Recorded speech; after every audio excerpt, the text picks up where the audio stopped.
मंगलमय मंगल करण वीतराग विज्ञान नमो ताहि जाते भये अरिहंतादि महान करि मंगल करि हो महा ग्रंथ करण के काज जाते मिले समाज सब पावे निज पद राज मिथ्या भाव अभाव ते जो प्रगटे निज भाव सो जयवंत रहो सदा यही मोक्ष उपाव यही मोक्ष उपाव। मोक्ष मार्ग प्रकाशक नामक यह ग्रंथ है आचार्य कल्प पंडित प्रबल टोडरमल जी की अनुपम रचना। और आप सभी को विदित ही है कि टोडरमल जी का 300वां जन्म जयंती वर्ष चल रहा है। 300 वर्ष टोडरमल जी को हो गए और इस अवसर पर हम विशेष रूप से टोडरमल जी के इस जन्म अवसर को पूरे वर्षबद्ध और धूमधाम से मना रहे हैं। मोक्ष मार्ग प्रकाशक जो उनकी कृति है उस कृति के ऊपर गहराई से स्वाध्याय करने का संकल्प हम सब ने यहाँ लिया है।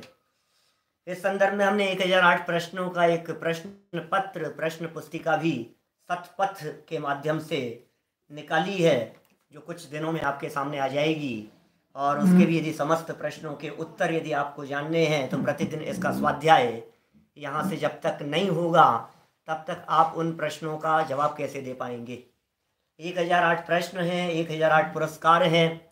बहुत बड़े लेवल पर विश्व स्तर पर वो प्रश्न प्रतियोगिता निकाली है। और नियमित स्वाध्याय हम करते रहें, निरंतर यहाँ जुड़ते रहें और जुड़े रहें इससे। देखिए दूसरे अध्याय से असली मोक्ष मार्ग प्रकाशक ग्रंथ प्रारंभ हो रहा है। वैसे तो 9वें अध्याय में जाकर के शुरू हुआ है, लेकिन फिर भी पहले अध्याय तक जो चर्चाएं हुई है उन चर्चाओं में तो पंच परमेष्ठियों का स्वरूप बतलाया, मंगलाचरण बतलाया, मंगलाचरण करने का कारण बतलाया, पंच परमेष्ठियों के पूज्यता के कारण बतलाए। और इतना ही नहीं, फिर वक्ता का स्वरूप बतला दिया, श्रोता का स्वरूप बतला दिया, शास्त्र क्यों लिख रहा हूँ उसके कारण की चर्चा कर ली, शास्त्र की प्रामाणिकता की चर्चा कर ली। माने ये सारी बातें कुल मिलाकर के एक भूमिका और बेस बनाने के लिए की गई बातें थी। और आज जो चर्चा हम यहाँ प्रारंभ कर रहे हैं अधिकार दूसरा, और प्रकरण क्या है? संसार अवस्था का स्वरूप क्या है? संसार अवस्था, संसार अवस्था का स्वरूप क्या है, कैसी होती है संसार अवस्था? तो बहुत सुंदर मंगलाचरण किया। मिथ्या भाव अभाव ते जो प्रगटे निज भाव सो जयवंत रहो सदा यही मोक्ष उपाव। बहुत सरल अर्थ है, अर्थ समझ में आ गया होगा आपके। मिथ्या भाव का अभाव होने से, मिथ्या भाव अभावते, ये भाव शब्द का प्रयोग कभी द्रव्य के अर्थ में होता है, कभी गुण के अर्थ में होता है, कभी पर्याय के अर्थ में होता है। मिथ्या भाव माने मिथ्या पर्याय। तो मिथ्या पर्याय कौन सी? बोले श्रद्धा गुण की भी मिथ्या पर्याय है, ज्ञान गुण की भी मिथ्या पर्याय है, और चारित्र गुण की भी मिथ्या पर्याय है। और इन तीनों की मिथ्या पर्याय को मिलकर के एक नाम है मिथ्या भाव। मिथ्या माने होता है झूठा, मिथ्या माने है काल्पनिक, मिथ्या माने है असत्य, मिथ्या माने है वास्तविक नहीं है, ऐसी चर्चा। मिथ्या शब्द को आप यदि हिंदी डिक्शनरी में देखेंगे तो आपको मिथ्या शब्द का अर्थ मिलेगा झूठ। मिथ्या माने झूठ, ये बात मिथ्या है, ये चर्चा मिथ्या है। मिथ्या है माने झूठ है। तो कह रहे हैं मिथ्या भाव अभावते, माने मिथ्या दर्शन, मिथ्या ज्ञान और मिथ्या चारित्र, इनका अभाव हो जाने से जो प्रकट हुआ है निज भाव। देखो निज भाव एक है अनादि अनंत, और एक निज भाव है जो प्रकट हुआ है। एक निज भाव है जो त्रिकाली ध्रुव है, जो अनादि अनंत है, जो परम पारिणामिक भाव स्वरूप है, वो है निज भाव। और एक कह रहे हैं निज भाव प्रकट हुआ है। तो कौन से निज भाव की बात कर रहे हैं यहाँ त्रिकाल वाले की नहीं, यहाँ प्रकट होने वाले की चर्चा चल रही है। आप ध्यान देंगे, एक मंगलाचरण किया पहले अध्याय में, जहां ग्रंथ प्रारंभ किया, वहां किसको नमस्कार किया? नमो ताहि जाते भये अरिहंत आदि, वहां स्वभाव को नमस्कार किया था, अरहंत आदि को नहीं। देखो शब्द दिए अरहंत आदि, लेकिन जिससे अरहंत आदि महान हो गए उनको वंदन किया। अरहंत किससे महान हो गए? स्वभाव के अवलंबन से। अरहंत किससे महान हो गए? उस वीतराग विज्ञान से। अरहंत अवस्था प्रकट करने का जो मार्ग है, अरहंत आदि पंच परमेष्ठी पद प्रकट करने की जो मूल है, जो बीज है, उसे वहां वंदन किया। वहां किया था स्वभाव को, और यहां कर रहे हैं पर्याय को। भाई दो नाथ हैं दुनिया में, दो तरह के भगवान हैं। एक है बना बनाया भगवान, और एक है बनने वाला भगवान, बना हुआ भगवान। एक है आदिनाथ और एक है अनादिनाथ। तो अनादिनाथ को वंदन किया पहले और आदिनाथ को वंदन कर रहे हैं बाद में। क्या? कारण परमात्मा को नमस्कार किया पहले और कार्य परमात्मा को नमस्कार कर रहे हैं अब बाद में। माने अब यहाँ जिसको वंदन किया जा रहा है, ये वंदन किसको कर रहे हैं? जो प्रगटे।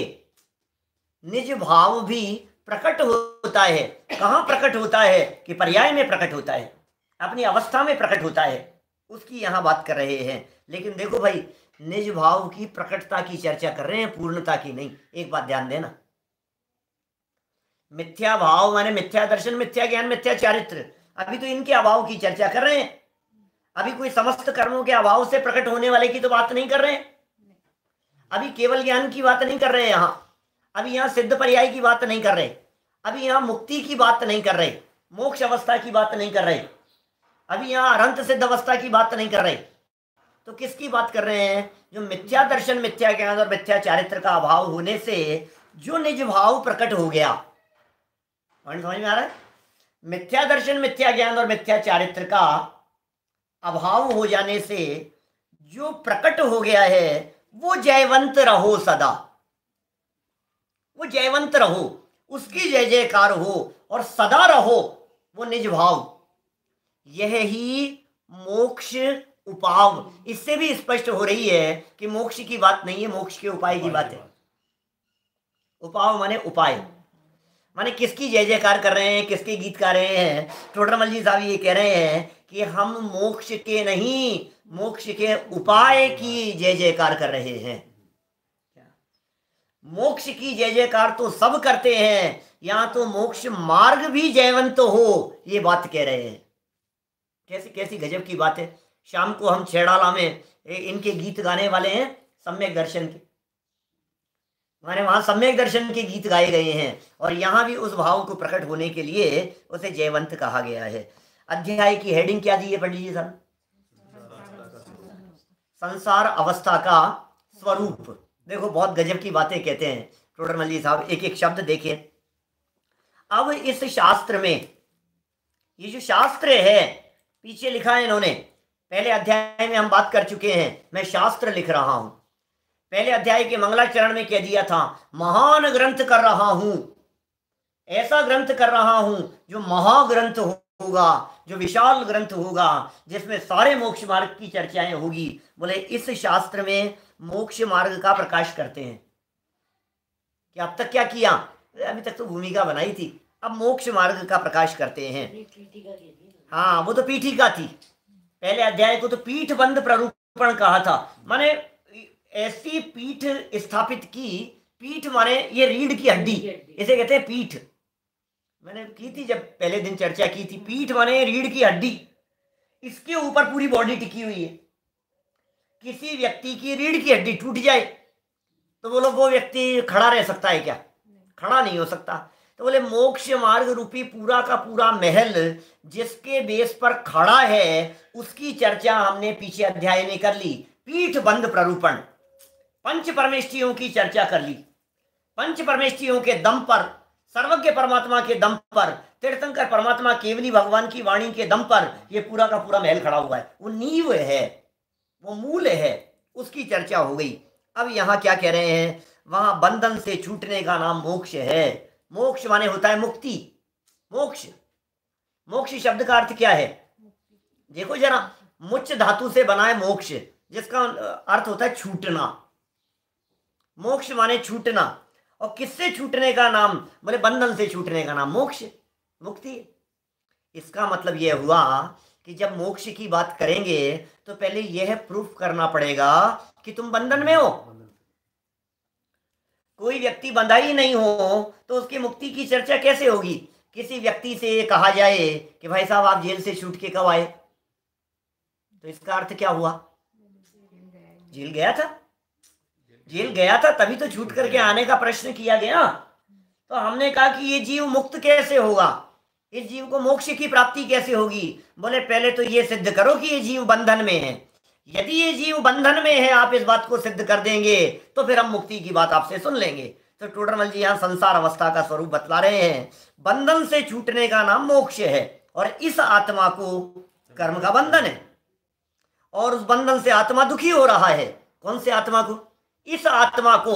ये जो चेतन आत्मा इस देह में विराजमान है, इस आत्मा को कर्म का बंधन है। मैं कभी कभी जब कर्म सिद्धांत की चर्चा करता हूं तो इस पॉइंट को, इस लाइन को हाईलाइट करता हुआ बतलाता हूं कि मुझे एक बात बतलाओ, क्या आप फील कर रहे हैं कि आप बंधे हुए हैं? क्या आप महसूस कर रहे हैं कि आपको किसी चीज का बंधन है? आपको किसी चीज ने बांध रखा है? आपको हर समय कोई बांध रहा है? हाँ, अभी जरूर फील हो रहा होगा, कोरोना की इन परिस्थितियों में हम थोड़े बंधन में हैं, निकल नहीं पा रहे हैं बाहर, ये बंधन तो दिख रहा होगा। लेकिन कोई चीज हमें बांध रही है। देखो, रस्सी का बंधन तो बंधन नजर आता है, लेकिन कर्म का बंधन दिखता नहीं है। तो हमें ऐसा महसूस नहीं होता कि हम बंधे हुए हैं, हमें किसी ने बांध रखा है या कोई हमें बांध रहा है, हमें इस बात पर भरोसा नहीं होता। तो टोडरमल जी क्या कह रहे हैं? इस आत्मा को कर्म का बंधन है, और उस बंधन से आत्मा दुखी हो रहा है। माने एक बात समझ लेना, यदि आप दुखी हो रहे हो तो टोडरमल जी सिद्ध करेंगे इस बात को कि आपको बंधन है। दुखी हो रहे हो कि नहीं, ये तो नक्की करो। कई लोग मिलते हैं दुनिया में, वो ये कहते हैं कि साहब हम तो दुखी नहीं है, हमें कोई दुखी नहीं है। बोलो क्या तकलीफ है आपको? कितने ही लोग आपके मित्र होंगे, आपके रिश्तेदार होंगे, परिचित लोग होंगे, उनको ये कहो कि भाई साहब आप कितने दुखी हो, किसने कह दिया मैं दुखी हूं? मजे से जिंदगी चल रही है, शांति से बैठे। क्यों साहब ये कोरोना का कितना हमको काहे का दुख? मजे से बैठे, स्वाध्याय कर रहे हैं, पढ़ रहे हैं, खा रहे पी रहे हैं, मौज मस्ती से पूरे परिवार के साथ में रह रहे हैं। इससे अच्छा समय और कब मिलेगा? क्या हमारा पहले भी यही था। माने हमारी तो जो जिंदगी चल रही है वो बहुत अच्छी चल रही है। आपको तकलीफ होगी, हमारे को कोई तकलीफ नहीं है, हमें किसी तरह की कोई परेशानी नहीं है, ऐसा कहने वाले लोग मिलते हैं। लेकिन टोडरमल जी कह रहे हैं कि भाई तू बंधन में है, और उस बंधन से आत्मा दुखी हो रहा है, दुखी हो रहा है। इसके दुख दूर करने ही का निरंतर उपाय भी रहता है। तेरे निरंतर उपाय भी चलता रहता है। देखो, हमें नहीं पता, संसार की स्थिति बतला रहे हैं टोडरमल जी। 3 वाक्य कहे यहां तक। पहला वाक्य, आत्मा को कर्म का बंधन है। दूसरा वाक्य, उस बंधन से दुखी हो रहा है। नंबर 3, दुखी भी हो रहा है और दुख दूर करने ही का निरंतर उपाय भी करता है। बोलो, अभी चौथी बात कहेंगे, पहले 3 बातों को समझ लो। देखो भाई, आपका जो उपाय चल रहा है उससे पता लगता है कि आप दुखी हो, और दुखी हो उससे पता लगता है कि कर्म का बंधन है। कोई तो कारण होगा दुखी होने का, तो वो कर्म का बंधन है। कि साहब हम तो कोई उपाय नहीं कर रहे हैं, कि क्या बात कर रहे हो? सुबह उठने से लेकर अभी तक आपने जो कुछ भी किया है वो दुख दूर करने का उपाय ही किया है। हिसाब नहीं समझ में आई कि उठने के बाद में पेस्ट किया था या नहीं कि किया था, कि क्यों किया था ये बताओ। फ्रेश होने गए थे, क्यों गए थे ये बताओ। नहाए थे, क्यों बताओ, बताओ तो सही हमें, आखिर क्यों? ये व्यक्ति कहता है मुझे कोई तकलीफ नहीं है। एक सज्जन मेरे साथ में बैठे हुए थे, बहुत पुरानी बात है और चर्चा चल रही थी इस तरह की, मुझे किसी तरह की कोई तकलीफ नहीं है, आप इस बात को सिद्ध करके बतला दो कि मैं दुखी हूं क्या, तो मैं मान जाऊं आपको। क्या बात कर रहे हो, हम कैसे करें। काफी देर तक बहस चलती रही। मैंने कहा आपको ये तकलीफ, बोले कोई तकलीफ नहीं है। आपको ये परेशानी है, बोले मुझे कोई परेशानी नहीं है। आपको ये दिक्कत है, बोले मुझे कोई दिक्कत नहीं है। ये ऐसी चर्चा चलती रही, बहुत देर तक व्यक्ति इस तरह की बात करता रहा। आधा एक घंटा निकल गया, फिर वो बोला यार पानी पिलाना। मैंने कहा क्या हुआ, क्या हुआ। बोले कुछ नहीं, क्या हुआ। मैंने कहा पानी पिलाना, ये जो पानी पीने की इच्छा है, और यदि पानी ना मिले तो क्या आप उस वेदना को भोगते हुए नहीं दिख रहे हैं। आप कह रहे हो हमें दुख नहीं है। ये पानी पीने की चेष्टा, ये भोजन करने की चेष्टा, ये दुख नहीं है क्या, बताओ। क्या हम कभी कभी जब विधान करते हैं और सभा में बहुत सारे लोग विधान में बैठे हुए होते हैं, तो हम कभी कभी ऐसा प्रश्न पूछ लेते हैं। क्या प्रश्न पूछते हैं बताओ। सुबह से कल किसी व्यक्ति ने दवाई नहीं ली हो, ऐसा कोई व्यक्ति हो तो बताओ, जिसने कल पूरे दिन में एक भी दवाई नहीं खाई हो। कोई व्यक्ति नहीं मिलेगा, अरे पंडित जी हमने कोई दवाई नहीं खाई, हमने कोई दवाई नहीं खाई। तो फिर हम उनसे पूछते हैं कल भोजन किया था या नहीं, कि भोजन तो किया था। तो अभी आप ये अर्घ काय का चढ़ा रहे हो, क्षुधा रोग विनाशनाय नैवेद्यम निर्वपामीति। ये रोग नहीं है आपके, आप ही तो बोल रहे हो कि मेरे कोई बीमारी नहीं है, कोई बीमारी नहीं है। अरे भूख की बीमारी है, प्यास की बीमारी है, नींद की बीमारी है, क्या बात कर रहे हो। कई लोगों को ऐसा दिखता है कि नींद नहीं आती है, वो एक बीमारी, और नींद बहुत ज्यादा आती हो तो वो दूसरी बीमारी। कई लोगों को भूख बहुत लगती हो तो एक बीमारी, और भूख नहीं लगती हो तो दूसरी बीमारी। समझ में आ रही है बात। ये व्यक्ति बीमार है, ये व्यक्ति तकलीफ में है, ये व्यक्ति कष्ट में है, इस बात का भरोसा दिला रहे हैं टोडरमल जी साहब। सबसे पहले यहाँ तुझे भरोसा है क्या कि तू दुखी है। व्यक्ति ये मान करके बैठता है मुझे कोई दुख नहीं है, मुझे कोई तकलीफ नहीं है, मुझे किसी तरह की कोई पीड़ा नहीं है। अरे तू पीड़ित है, तू बीमार है, तेरे को कोई तकलीफ है, तू दुखी है, ये कह रहे हैं यहाँ पर। यदि तू दुखी नहीं होता तो मुझे बता भोजन क्यों किया था। यदि तू दुखी नहीं होता तो मुझे बता पानी क्यों पिया था। यदि तू दुखी नहीं होता तो तेरी अवस्थाएं क्यों बदल रही है। हमने एक दिन कही थी ना, ये अवस्थाएं बदलती हुई दिखाई देती है, ये इस बात को दिखाता है कि दुखी है। पिछली अवस्था में चैन नहीं मिल रहा था, इसलिए वर्तमान में इस अवस्था को बदल लिया है। ऐसे ऐसे करता है ना, ऐसा, इसका मतलब ये है कि शांति नहीं मिल रही थी इसलिए हाथ बढ़ाया है। ये ऐसे कर रहा है ना, इसका मतलब पिछली अवस्था में शांति नहीं थी तुझे। कभी सहारा लगा करके बैठ जाता है, कभी पीछे खिसक करके बैठ जाता है। कुछ भी, जो कुछ भी कर रहा है, एवरी एक्शन इस बात को दिखा रहा है कि पिछली पोजीशन में शांति नहीं थी। ये टोडरमल जी कह रहे हैं तू उपाय करता हुआ दिखाई दे रहा है, इससे पता लगता है कि तू दुखी है। स्वर्गों की क्यों बात करें अभी अपन, स्वर्ग के भोग भी व्यक्ति भोग रहे हैं तो दुखी हैं, लेकिन हम तो हमारी बात कर रहे हैं, हम क्यों दुखी हैं।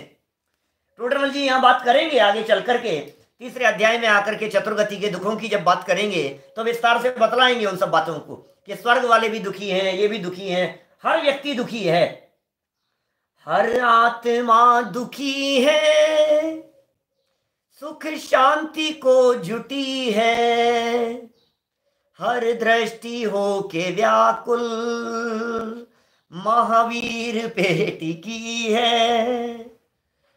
महावीर भगवान के ऊपर दृष्टि थी। हे भगवान, हर आदमी दुखी है, तुम सुखी कैसे हो ये बताओ। तो बोले सुनो, मैं भी तुम्हारी तरह सुखी होने के नाम पर भगवान के चक्कर लगाता था। फिर जब मुझे पता लगा कि भगवान की तरफ देखने से सुखी नहीं होते, अपने भगवान को देखने से सुखी होते हैं, तो मैंने अपने आप को देखा और सुखी हो गया। ये रास्ता है। सुख प्राप्ति हेतु प्रयत्न करते, सुख जाता दूर है। तो प्रयत्न तो कर रहे हो ना आप, सुनने के लिए क्यों आकर के बैठे हो, पूजन क्यों करते हो, बिजनेस क्यों करते हो, काम धाम क्यों करते हो, जॉब क्यों करते हो, क्लाइंट से क्यों मिलते हो, पैसे क्यों गिनते हो, इकट्ठे क्यों करते हो। हर क्रिया सुबह से शाम तक जो कुछ भी हो रही है, तुम जो कुछ भी उपाय कर रहे हो, वो उपाय किस लिए कर रहे हो? कि इससे दुख मिट जाए। बोलो, यही तो उपाय है ना। बिजनेस क्यों कर रहे हो बताओ? इसलिए कर रहे हैं दुख मिट जाए।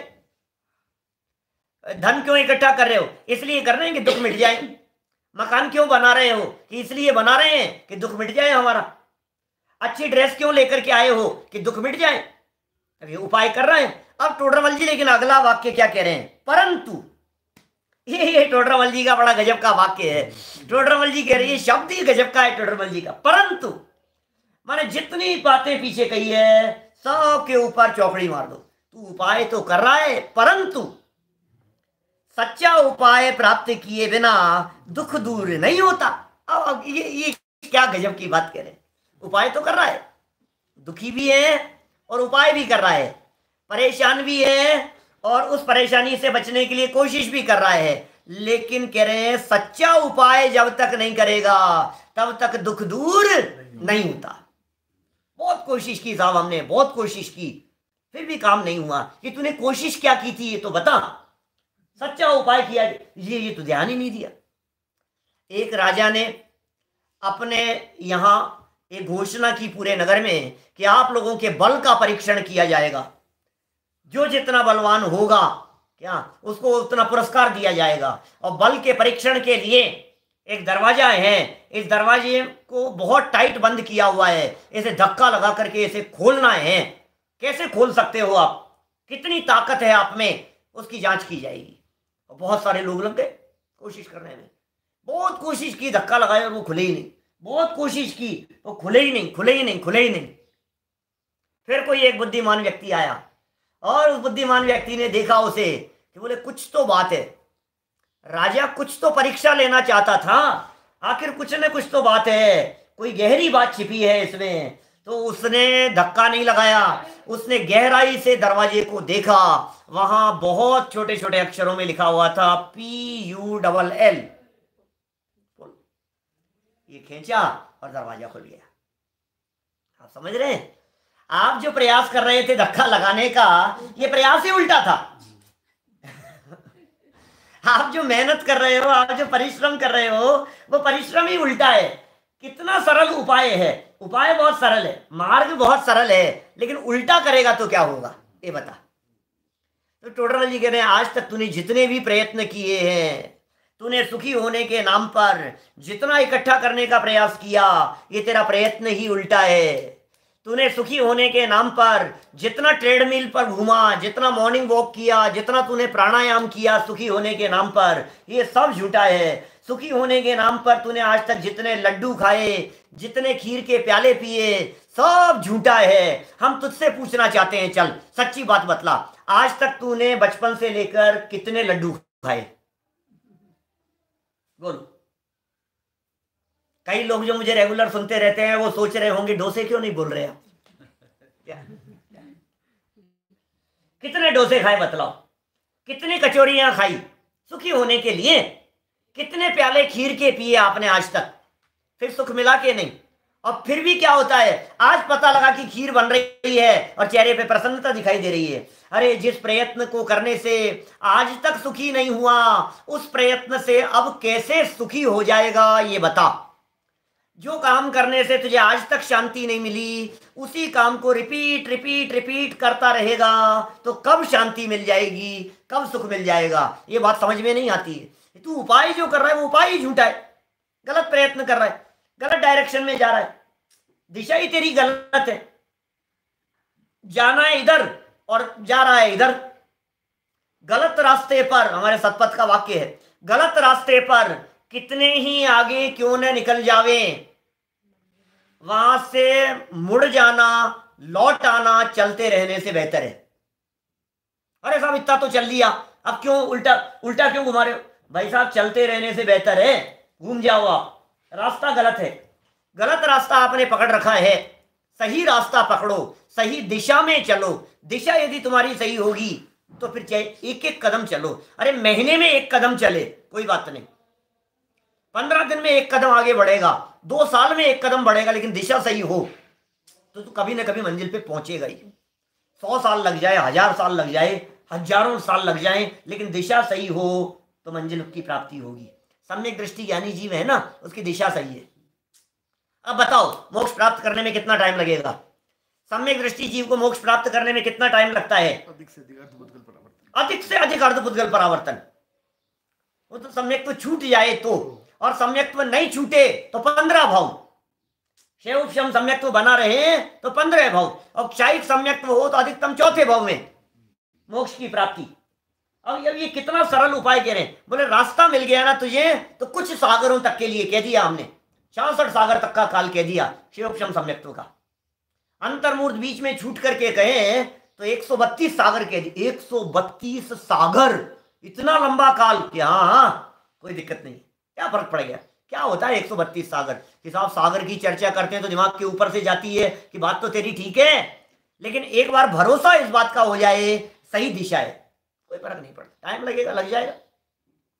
डॉक्टर साहब रोग पकड़ में आ गया, रोग पकड़ में आ गया, अब क्या दिक्कत है? बोले ठीक हो जाए, टाइम लगेगा लेकिन ठीक हो जाएगा। और रोगी पकड़ में नहीं आए तो?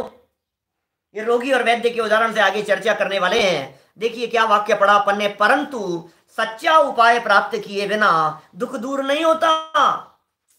तो जो कुछ भी कर रहा है जब तक वो सच्चा नहीं होगा दुख दूर नहीं होगा, और दुख सहा भी नहीं जाता। बोलो, दुख दूर भी नहीं हो रहा है, कोशिश भी कर रहा है, और दुख सहा भी नहीं जा रहा है, पीड़ित भी हो रहा है। इसलिए यह जीव व्याकुल हो रहा है। जगत का प्रत्येक जीव आकुलित व्याकुलित हो रहा है। व्याकुलता दिखाई देती है। आकुलता जब बहुत बढ़ जाती है तो ये जीव व्याकुल हो जाता है। आकुलता और व्याकुलता में क्या फर्क है? ये कह रहे हैं यह जीव आकुल हो रहा है, नहीं कह रहे हैं यह जीव व्याकुल हो रहा है। देखो, दुखी होता था और उपाय करता था तो आकुलित होता था, आकुलित होता था तो उपाय करता था। अब उपाय करने के बावजूद भी उपाय नहीं हो पाता है तो फिर व्याकुल हो जाता है। एक एक शब्द कितना मार्मिक है। मैंने आकुल नहीं लिख रहे हैं, यहां व्याकुल लिख रहे हैं। आकुलता यदि ये शब्द देते टोडरमल जी साहब तो पीछे देते कि साहब क्या दुख दूर नहीं हो रहा है या उपाय कर रहा है, आकुलित है इसलिए उपाय कर रहा है। अब ये कह रहे हैं उपाय भी कर रहा है और काम भी नहीं हो रहा है। यार बहुत कोशिश कर ली यार, मैं मर के फंस गया फिर भी काम नहीं हो रहा है, तो फिर व्याकुलित हो जाता है। इतने प्रयत्न किए फिर भी नहीं हो रहा है तो फिर इसकी वो जो है ना पेशेंस खो देता है ये व्यक्ति। इतने प्रयत्न करने पर भी काम नहीं हुआ, ये व्याकुलित हो उठता है। तो व्याकुल हो रहा है, दुख सहा नहीं जा रहा है। सच में लगता है ऐसा, दुख सहा नहीं जा रहा है, सहन नहीं हो रहा मुझसे, नाक के ऊपर से निकल गया पानी, अब बर्दाश्त के बाहर है। ये सबकी स्थिति कह रहे हैं। ये टोडरमल जी संसार अवस्था का स्वरूप बतला रहे हैं। संसार का हर प्राणी, चींटी भी यदि गमन करती हुई दिखाई दे रही है तो सुख प्राप्ति के लिए दौड़ रही है। मच्छर भी यदि आपके बदन पर आकर के बैठा है तो सुख प्राप्ति के लिए आकर के बैठा है, सुख प्राप्ति के लिए। कीड़े मकोड़े इधर से उधर दौड़ते हुए नजर आ रहे हैं तो सुख प्राप्ति के लिए। मक्खी यदि विष्ठा पर जाकर के बैठ रही है तो सुख प्राप्ति के लिए। हर प्राणी सुख प्राप्ति के लिए प्रयत्न करता हुआ दिखाई दे रहा है। जिसको जहां लग रहा है, जिसको जहां फील हो रहा है, जिसको ऐसा लगता है अपनी मति कल्पना से ऐसा करके मैं सुखी हो जाऊंगा तो फिर वो उस दिशा में लगता है। जिसको लगता है कि गोल्ड मेडल मिल जाएगा तो मैं सुखी हो जाऊंगा तो वो गोल्ड मेडल की तरफ दौड़ता है। जिसको लगता है मैं यूनिवर्सिटी टॉप करूंगा तो ये सोच करके उस दिशा में लग रहा है। लेकिन सच में आप गहराई से विचार करो तो उसमें कितना सुख है। क्या हम बैठे हैं ना आपके सामने, यूनिवर्सिटी टॉप करने के लिए 6-6, 8-8 महीने दिन रात एक कर दिए। बहुत लोग होंगे ऐसे दुनिया भर में, दिन रात एक कर दिए उन्होंने। यूनिवर्सिटी टॉप करना है, यूनिवर्सिटी टॉप करना है। खाया नहीं ढंग से, घूमने गया नहीं, क्लोज रिलेटिव की शादी थी वहां तक नहीं गया, घूमने फिरने नहीं गया, खेलना कूदना सारा बंद कर दिया, मूवी नहीं देखी, घूमा फिरा नहीं, दो यार दोस्तों के साथ में गप्पे नहीं लड़ाए, टीवी नहीं देखी, सब छोड़ दिया उसने। किसके लिए? एक लक्ष्य बस, पढ़ाई पढ़ाई पढ़ाई। दिन रात एक कर दिए उसने। किसके लिए? यूनिवर्सिटी टॉप करूंगा, नंबर 1 आएगा, देखना आप, नाम रोशन करूंगा। फिर क्या हुआ भाई साहब? 8 महीने निकल गए, एग्जाम हुआ और रिजल्ट आया। रिजल्ट आया और क्या रिजल्ट आया? टॉप कर लिया। ओ मजा आ गया, अपना सपना सफल हो गया। अपना सपना सच्चा हो गया, जो सपना देखा था, जो लक्ष्य बनाया था, आज वो पूरा हो गया, अब तो मजा आ गया ना। मैं आपसे पूछता हूं, ये जो टॉप कर लेने की जो खुशी है, यह खुशी जिसके लिए 8 महीने से प्रयत्न कर रहा था, यह खुशी कितनी देर चलती है ये बताओ। 8 महीने भी नहीं चली, 8 महीने तो छोड़ो, 8 दिन भी नहीं चलती है। 8 दिन तो छोड़ो, 8 घंटे भी नहीं चलती है। कि क्या बात कर रहे हो साहब, 8 घंटे भी नहीं चलती है? कि हाँ हाँ, 8 घंटे छोड़ो, 8 मिनट नहीं चलती है। क्यों? क्योंकि अभी जो टॉप किया है ना, अभी तुरंत विकल्प ये खड़े हो गए कि मेरे टॉप करने से क्या होगा, किसी को पता तो है ही नहीं। जब तक दुनिया को पता नहीं लगे, जब तक मेरे स्टेटस पर नहीं लगे, व्हाट्सएप के स्टेटस पर, फेसबुक वॉलपेपर पर जब तक मैं नहीं लगाऊं, जब तक दुनिया को बताऊं नहीं, जब तक लोगों को पता नहीं लगे, तब तक मेरे टॉप करने में मजा नहीं आया। लो, सपने तो टॉप करने के देख रहा था, अब मजा किस चीज में चाहिए तुझे? दुनिया को पता लगे। और सुनो, दुनिया को पता लग जाए तब तो मजा आ जाएगा ना। अब तो ठीक है ना, दुनिया को पता लग जाए, हमें पता लग गया कि इनको पता है और इन्होंने हमें बधाई नहीं दी, तो फिर कितना आनंद है ये बताओ, बोलो। मैंने टोडरमल जी कितना प्रैक्टिकल देख रहे हैं कि आपको कोई अचीवमेंट हुआ तो अचीवमेंट होने की मजा नहीं है, वो अचीवमेंट का दूसरे को पता लगे, कि पता भी लग गया, अब दूसरा व्यक्ति हमारे को बधाई देवे। कितने लोगों ने कहा, कितने लोगों ने तारीफ करी, उसका मजा आता है, लोगों से सुनना चाहता है, बहुत अच्छा साहब, बहुत अच्छा साहब, बहुत अच्छा समझाया, बहुत अच्छा पढ़ाया, बहुत अच्छा प्रवचन किया, बहुत अच्छा काम किया, बहुत बड़ा नाम रोशन कर लिया, लोगों से सुनना चाहता है, बधाई हो, बधाई हो, शुभकामनाएं देना चाहता है, लेना चाहता है दूसरों से। टोडरमल जी कह रहे हैं, यार तू जो ये उपाय कर रहा है ना, सारे उपाय ही झूठे हैं। और 10, 20, 50, 100 लोगों की यदि तेरे पास में शुभकामना संदेश आ जावे, तो उसके बाद क्या होता है? फिर ये चलता रहता है, अभी क्या करना है, एडमिशन कहाँ लेना है, आगे क्या करना है, जॉब तलाशनी है, वहां एप्लीकेशन डालनी है, वहां ये प्रयास करने हैं, शांति है कहाँ ये तो बताओ। 8 महीने तक जिसके लिए मेहनत की थी, अब क्या 8 महीने शांति से सोएगा? नहीं, आगे दिख रहे हैं उसे, संकल्प विकल्प दिखाई दे रहे हैं, जहां जहां दौड़ रहा है, सब जगह पर ऐसा लगता है कि अब यहां पहुंच करके सुख मिल जाएगा, अब यहां पहुंच करके सुख मिल जाएगा, यहां पहुंच करके मुझे शांति मिल जाएगी, लेकिन शांति कहीं भी नहीं है, शांति कहीं भी नहीं है। देखो जरा क्या कह रहे हैं, इसलिए यह जीव व्याकुल हो रहा है, दुख तो सहा नहीं जा रहा है, परेशानी सही नहीं जा रही है और व्याकुलित हो रहा है। देखो, जब तक आपको दर्द सहा जाता है तब तक आप सहन करते हो, और जब सहा नहीं जाता है तो तड़पते हो। बुखार हो रहा है, अब दुखी तो है बुखार होने से, पड़ा है बिस्तरों में, अब सहन नहीं हो रहा है तो फिर कराहता है, उस कराहने की बात कह रहे हैं। सहन नहीं होता है तो व्याकुलित होता है, अरे बाप रे, हे भगवान, ये आहू निकलती रहती है, ये क्या हो रहा है, ये व्याकुलित है, ये कह रहे हैं टोडरमल जी। अब देखिए, बहुत सुंदर बातें कहते हैं आगे। इस प्रकार जीव को समस्त दुख का मूल कारण कर्म बंधन है। क्या कह रहे हैं? सारे दुखों का मूल कारण कर्म बंधन है। कैसे, क्यों, कैसे कह दिया टोडरमल जी ने, पीछे ये सिद्ध कर दिया। देखो कैसे सिद्ध किया, उल्टा चलो उस गाड़ी को। तू व्याकुल हो रहा है कि नहीं? कि व्याकुल तो हो रहा हूं। क्यों हो रहा है? कि दुख सहा नहीं जा रहा। दुख क्यों नहीं सहा जा रहा? तो मिटाता क्यों नहीं है? कि बहुत उपाय किए फिर भी नहीं मिट रहा है। तो उपाय जो किए थे वो सच्चे नहीं किए थे। उपाय क्यों कर रहा था? क्योंकि दुखी था। कि दुख क्यों था? तो हम बता रहे हैं ना, तुझे कर्म का बंधन था। तो पीछे चले गए ना अपन। तो अब ये टोडरमल जी कह रहे हैं, इस प्रकार जीव को समस्त दुख का जो मूल कारण है वो कर्म का बंधन है। उसके अभाव रूप मोक्ष है, वो परम हित है। भाई यदि बंधन में दुख है तो मोक्ष में सुख है। क्या कहा वहां, 2-4 दिन पहले पढ़ा था ना अपन ने शाम को, शिव मग लागियो चाहिए क्या? हाँ, तम को हित है सुख, सो सुख आकुलता बिन कहिए, और आकुलता शिव माहिनता ते, शिव मग लाग्यो चाहिए। मोक्ष के मार्ग में लग जाना चाहिए तुझे। मोक्ष के मार्ग में क्यों? मोक्ष में आकुलता नहीं है तो उससे क्या होगा कि आकुलता के बिना जो सुख होता है वो सच्चा सुख होता है। तो मोक्ष की प्राप्ति का प्रयत्न करो। तुम कर्म बंधन में हो और कर्म बंधन से दुखी हो। उसके अभाव रूप मोक्ष है, वही परम हित है तथा उसका सच्चा उपाय करना वही कर्तव्य है।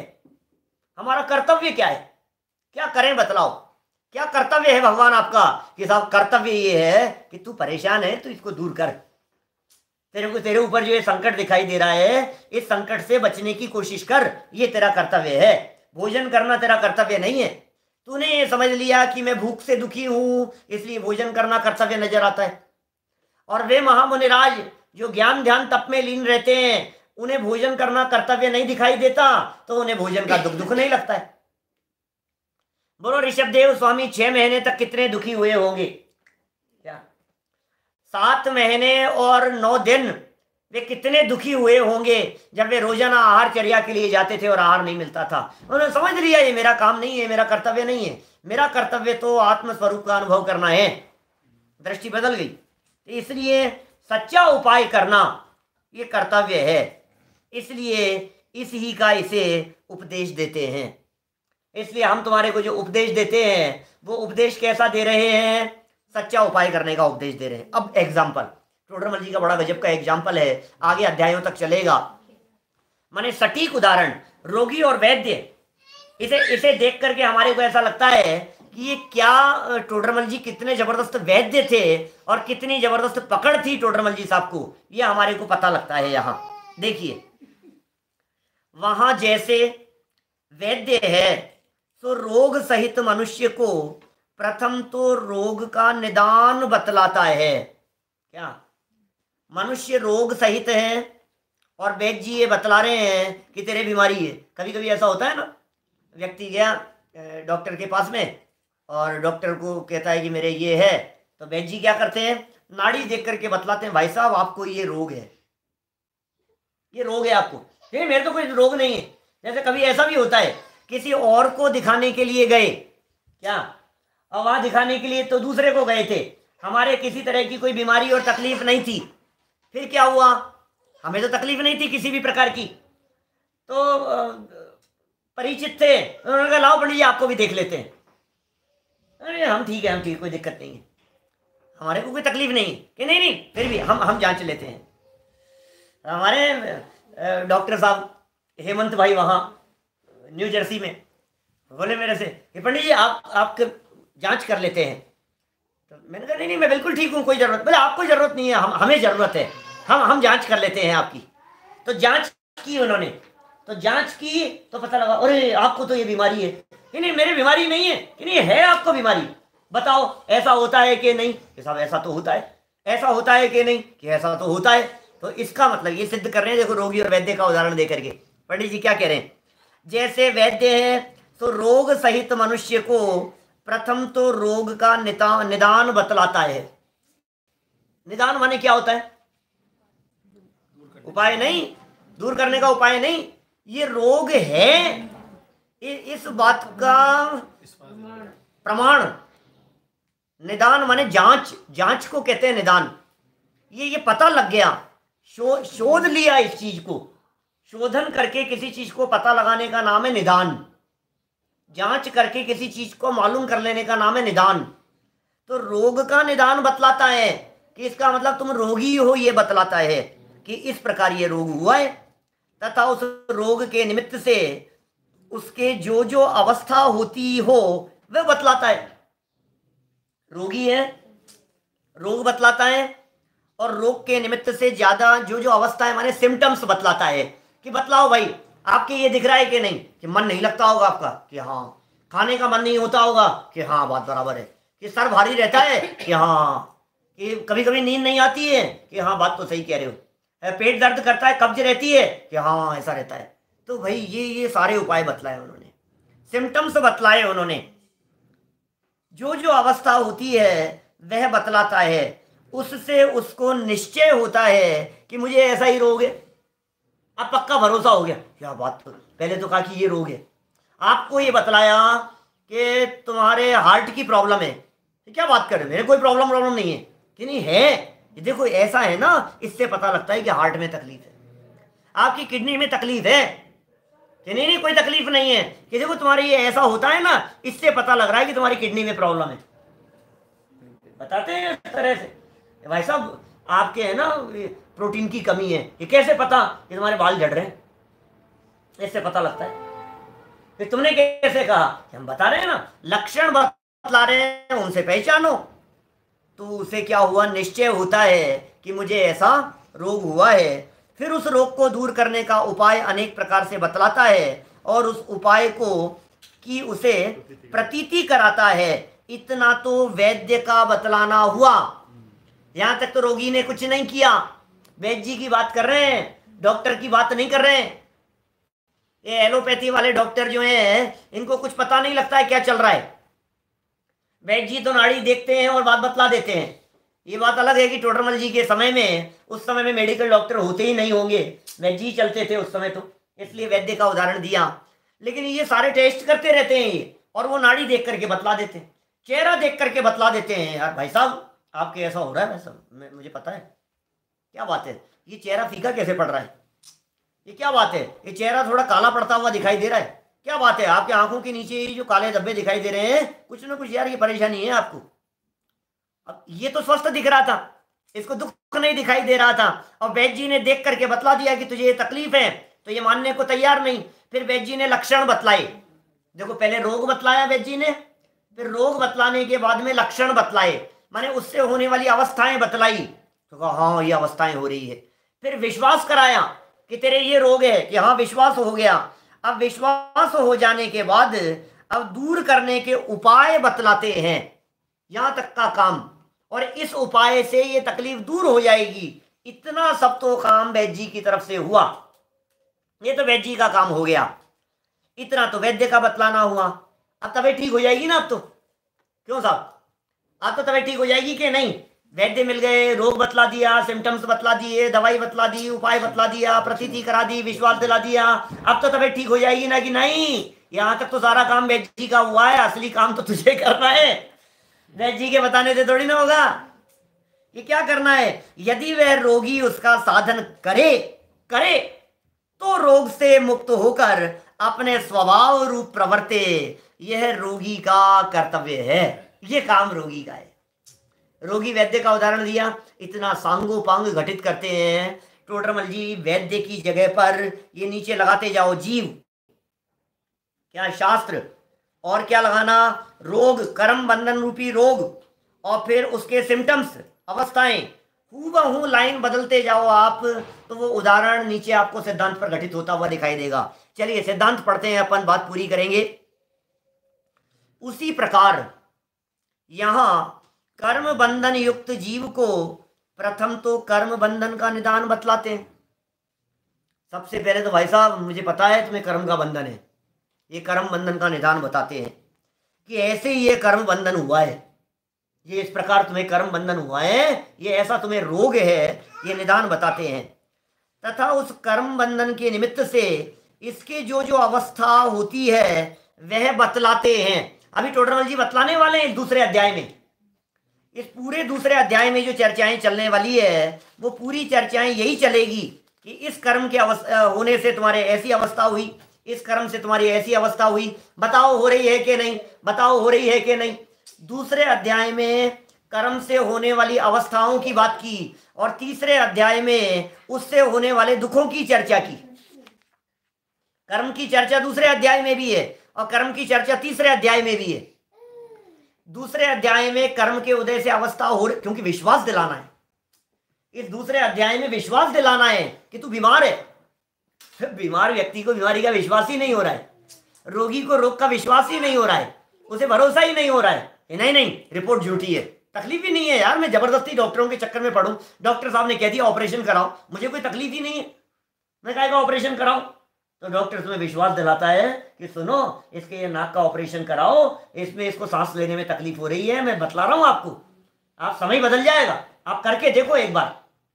अगर नहीं नहीं चल रही है, कौन ऑपरेशन के चक्कर में उलझेगा, सुन सुन भाई करवा, ये देखो क्या कह रहे हैं।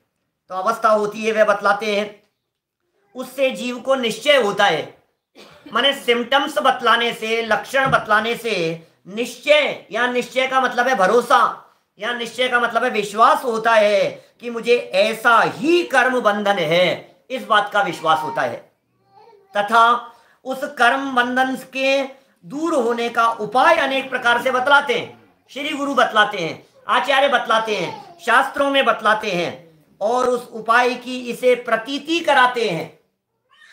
उपाय भी है, दुख दूर भी हो सकता है, और हम जो उपाय बतलाते हैं ये उपाय सच्चा भी है, विश्वास कर। यदि यह जी, यहां तक तो शास्त्र का काम हुआ, बोलो, इतना तो शास्त्र का उपदेश है, इतना तो श्री गुरु का उपदेश है, इतना तो वितरागी संतों का उपदेश है, यहां तक तो काम उनका है। अब असली काम तो यहां अपना शुरू होगा। वो क्या काम है? यदि यह जीव उसका साधन करे तो कर्म बंधन से मुक्त होकर अपने स्वभाव रूप प्रवर्ते, यह जीव का कर्तव्य है, ये हमारा कर्तव्य है। उन्होंने तो कह दिया, पंडित जी ने कह दिया, आचार्य देव ने बतला दिया, शास्त्र में बता दिया, हमें बात भी बतला दी कि तेरे दुख का कारण ये पड़ोसी नहीं है, तेरे दुख का कारण ये परिस्थितियां नहीं है, इन परिस्थितियों के पीछे और कोई काम कर रहा है, वो तेरे दुख का कारण है। तू बतला तेरे साथ ये परिस्थितियां क्यों बनी, सच सच बतला ये परिस्थितियां क्यों बनी। कि साहब मुझे क्या पता, कि सुन ये नहीं, वो कर्म है, उसने इन परिस्थितियों को ऐसा बनाया है, कर्म की वजह से दुखी है। भरोसा हो गया, कर्म बंधन का कारण बतला रहे हैं, कर्म बंधन की परिस्थितियां बतला रहे हैं। तो तेरा कर्तव्य क्या है? साधन कर, कर्म बंधन से मुक्त हो, अपने स्वभाव रूप से प्रवर्तन कर। कि नहीं साहब ये तो ऐसा ही चलता है, ये तो ऐसा ही चलता है, चिंता मत कर, हम विश्वास दिलाते हैं ये अवस्थाएं अलग है और तू अलग है। हम ये विश्वास दिलाते हैं कि बंधन छूट जाएगा और तू मुक्त हो जाएगा। हम ये विश्वास दिलाते हैं रोग दूर हो जाएगा और तू निरोगी हो जाएगा। हम ये विश्वास दिलाते हैं तेरी संसार अवस्था मिट जाएगी और तू मुक्त हो जाएगा। हम ये तुझे विश्वास दिलाते हैं। इसलिए जो विश्वास दिलाते हैं, जो उपाय बतलाते हैं, वही करना तेरा कर्तव्य है। यह बात टोडरमल जी साहब ने कही है। अभी तो शुरुआत है, रोग क्या है और उपाय क्या है विस्तार से चर्चा करेंगे, और आप लोग नए लोगों को बतला सकते हैं, सब लोगों को प्रेरित कर सकते हैं। नियमित अपनी जो एक क्लास 9-20 पर चलती है, प्रतिदिन चलती रहेगी। आज पहला दिन है, आज शुरुआत है। ऐसी ऐसी चर्चाएं आएगी, ऐसी ऐसी बातें आएगी जिन्हें देख करके आपको लगेगा कि यार क्या बात कह रहे हो, गजबी बात कह दी है साहब, गजबी कह दी है। तो यदि हम ये चाहते हैं कि हमारे जैसे ही और भी रोगी दुनिया में हैं, उन रोगियों का भी उपचार होना चाहिए, तो हम अवश्य उन रोगियों को भी सामने लाएं और उनके उपचार की बात करें। हम सभी जनवाणी में बतलाए गए उपायों को सुनकर, समझकर, स्वीकार कर अपने जीवन में सुखी हों, इसी भावना से बात को यहीं विराम देते हैं।